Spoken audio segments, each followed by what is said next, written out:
Piensen en una niña que llega a una cancha por primera vez. No sabe muy bien qué va a pasar, mira a las otras jugadoras, duda, pero finalmente entra. En ese momento algo empieza a moverse, no solo en el juego, sino también en ella. ¿Qué pasa en ese momento? ¿Qué significa para esa niña ocupar ese espacio? Hoy quiero hablar de eso, de lo que ocurre cuando una niña entra a una cancha y por qué eso tiene que ver con la paz. Bienvenidas y bienvenidos a Goles de Vida, un podcast creado por María Jimena Fernández e inspirado en el método Más Pasión. Este será un espacio para hablar de paz, territorio y fútbol femenino, porque no todos los goles se hacen en la cancha, algunos se entrenan en la vida. Bienvenidas y bienvenidos a Goles de Vida. En el primer episodio hablamos del método Más Pasión y de sus 4 pilares que conectan fútbol, paz, género y proyecto de vida de las niñas.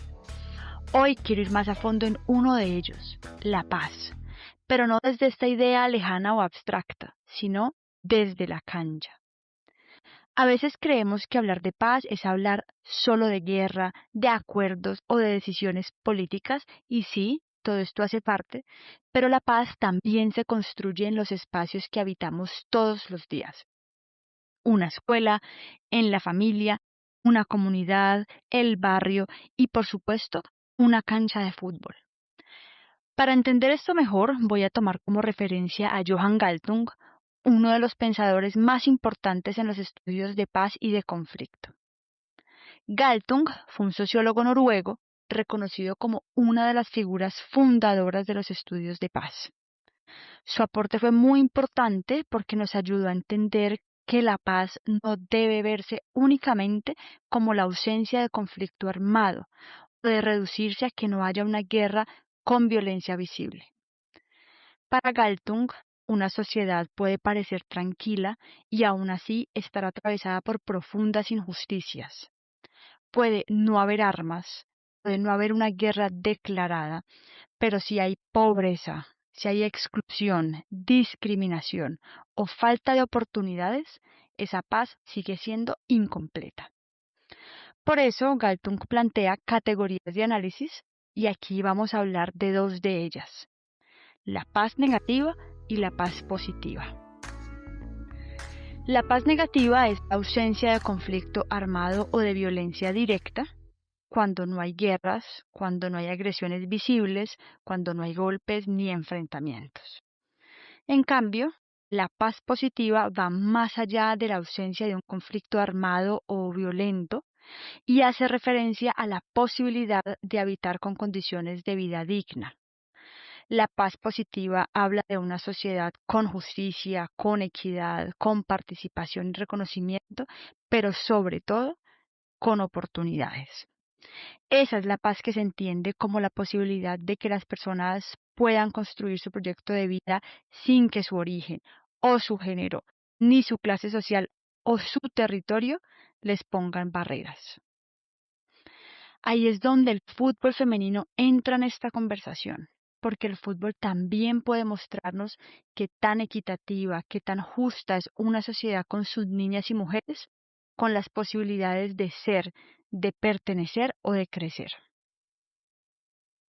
Para entender mejor la paz, Galtung también explicó que existen 3 tipos de violencia: la violencia directa, la violencia estructural y la violencia cultural o simbólica, exponiendo con ello que hay unos tipos de violencia que, aunque no se ven, reproducen y mantienen a las sociedades profundamente heridas. El primer tipo es la violencia directa. Esta es la violencia visible: un golpe, una amenaza, una agresión y, por supuesto, cuando hablamos de un contexto de guerra.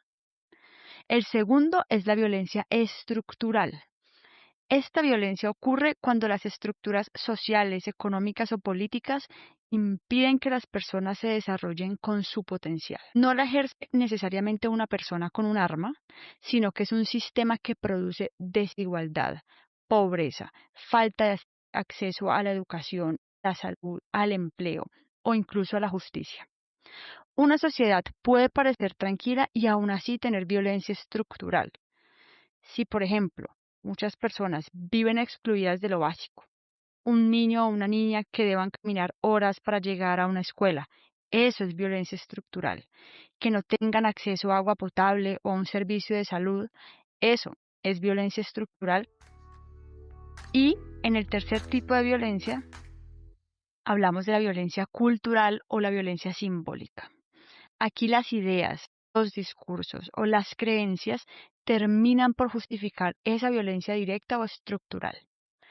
Cuando una sociedad normaliza la exclusión de ciertas comunidades, el racismo o el machismo, crea una cultura que legitima la violencia haciéndola parecer normal y aceptable. Y aunque no siempre aparece como una agresión abierta, puede ser un comentario o una broma, esto termina restringiéndole a las personas la posibilidad de acceder a las mismas oportunidades. Quisiera dar un ejemplo en este tipo de violencia, ya que es una violencia muy cotidiana, la expresamos muchas veces sin conciencia y desde nuestro propio lenguaje.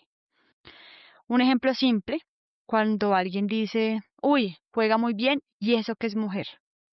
Aquí expresa violencia cultural, porque detrás del comentario está la idea de que ser mujer normalmente no se asocia con el talento en el fútbol y por eso sorprende.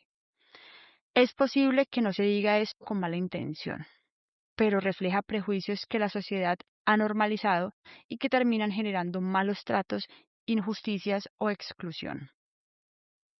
La idea clave de Galtung es que la violencia no siempre se ve. A veces lo visible es solo esa punta del iceberg, esa agresión o ese conflicto. Pero debajo puede haber estructuras injustas y creencias culturales que sostienen esas violencias. Ahora bien, ¿qué tiene que ver el fútbol femenino con los tipos de violencia o la paz? Bueno, pues históricamente el fútbol fue construido y reconocido como un espacio masculino, no porque las mujeres no tuvieran capacidad o talento para jugar, sino porque durante mucho tiempo existieron y por supuesto que aún existen ideas y estructuras en donde dijeron que este no es un lugar para las mujeres. La violencia cultural aparece cuando una niña escucha que el fútbol es para hombres, que jugar fuerte no se ve bien, que su cuerpo no pertenece a una cancha, que su liderazgo puede ser incómodo o que su valor se mide por cómo se ve y no por cómo juega. Esas ideas, cuando se repiten durante años, crean una cultura que excluye, una cultura que reduce las posibilidades de las niñas, una cultura que hace que muchas mujeres tengan que demostrar más o justificar por qué quieren estar en un espacio que debería de pertenecernos a todas y todos por igual. Y esa violencia cultural con el tiempo también se vuelve estructural porque aparece menos canchas, aparecen menos torneos, hay menos salarios dignos, hay menos visibilidad, hay menos caminos reales para desarrollarse en el fútbol. Cuando una niña no encuentra una liga estable, cuando su familia no cree en ella, ahí no hablamos solamente de una dificultad deportiva. Estamos hablando de una sociedad que todavía no ha garantizado condiciones iguales para que las niñas desarrollen su potencial. Y ahí el fútbol deja de ser solo fútbol, se convierte en un espejo de las desigualdades que hemos normalizado, pero también en una oportunidad para transformarlas. Esa es la diferencia entre permitir y garantizar. Permitir es decir, sí, las niñas pueden jugar, pero garantizar es crear las condiciones para que puedan jugar, formarse, para que haya competencia, para que sean reconocidas y para que puedan construir un futuro en igualdad de condiciones. Y desde la mirada de Galtung, ahí empieza la conversación de paz positiva. El fútbol femenino como paz positiva. Para mí el fútbol puede ser una forma concreta de paz porque toca la vida de las niñas y de las mujeres. La pregunta no es solo si una niña puede jugar, la pregunta es si tiene condiciones reales para desarrollarse. Una cancha puede ser mucho más que un lugar de entrenamiento. Para una niña puede ser el primer espacio donde se siente fuerte, donde aprende a tomar decisiones, donde descubre que su voz sí importa. donde entiende que su cuerpo está hecho para competir, para correr, para liderar y para disfrutar. El fútbol femenino construye paz cuando abre oportunidades donde antes había exclusión, cuando un equipo forma vínculos, crea confianza, hay disciplina, hay sentido de pertenencia.